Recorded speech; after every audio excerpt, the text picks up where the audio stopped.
Time for our segment, paging Dr. Paul, the Medical Officer of Health and Eastern Ontario Health Unit CEO. Good morning to you. Good morning. All right, we're going to talk about, a lot of people getting ready to go south to the Caribbean mostly, other people going overseas as well, and some of the precautions we need to take before we head out there, vaccinations being one of them. That's right. A lot of people don't realize that there are diseases that are endemic or found more in those southern areas or tropical areas, and we're not necessarily protected against them in the routine vaccines that we have here.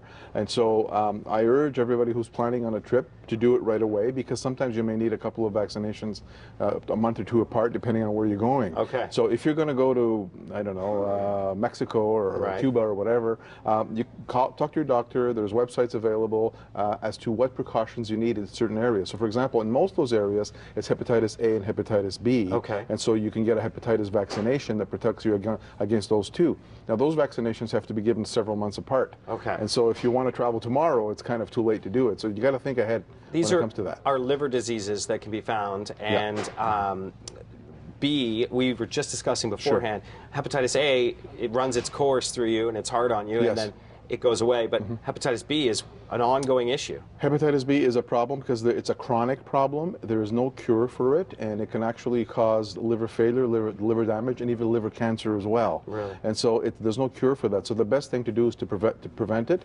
And so we think about things like other things as well. People take for granted. If you're going to go to Mexico, don't drink the water. Right. I mean, there are other things as well. Don't brush your teeth with the water. Get bottled water. Okay. Don't wash the lettuce with the water. People seem to forget those things. And again, you can go to any travel clinic in Ottawa or in the Eastern Ontario Health Unit area.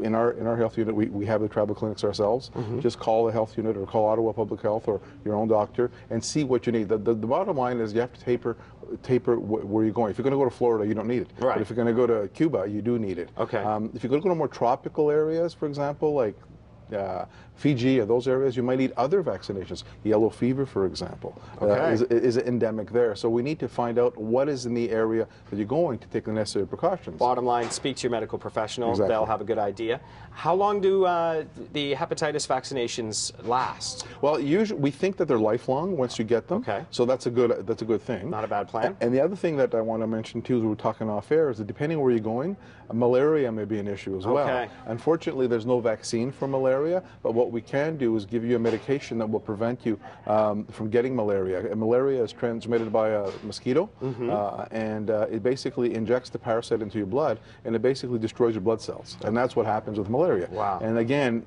it could be it could be fatal. It could be very dangerous, obviously, and that's what you don't want to come back. You want to come back with good memories, not malaria, not hepatitis. So yeah, because we're all looking to go down, have some beach time, really. Well, that's the whole thing. And enjoy ourselves. That's the thing. And I imagine if someone from the south were coming up, they'd probably want to get a flu shot because it's so prevalent here. Well, actually, it's a good thing as well. You should be getting your flu shot as well if you're going to those areas as well, because people are traveling all over the world and bring it in there as well. So that's a good point. Yes, both ways. Yeah. So, and I guess really, what I want to ask about is coverage on the vaccinations. Yes. You're spending upwards of $2,000 for this vacation that you're going to go on. I think it's out of pocket, the vaccinations, It's out of pocket. It's out of pocket. It's a very small amount. It's a small amount compared to the inconvenience and problems you can get lifelong. These are lifelong diseases that we're trying to prevent. Like I said, be careful. And again, it's not the only thing that you should be worried about in terms of vaccinations, but just make sure you know where you're going in terms of the water or what is basically going to be threatening you and your family, especially if you're going with young children as well. And children can have these vaccinations? Oh, yes, they can. Okay, well, that's very good information. A very small precaution and not a lot of effort, a couple of months of preparation, and you can have peace of mind and actually go down, have some cocktails, and not worry about it. Yeah, exactly. All right, that's the big idea there. Dr. Paul, thank you very much for joining us once again. Always good information for you as you head to the south. We wish you the best in trips, right? If you're heading somewhere. We're back with more. Headlines are on the way on CTV Morning Live. Plus, we'll give you the weather update on what we're expecting. Not a lot of snow right now, maybe a little bit more later on. That's coming up after this.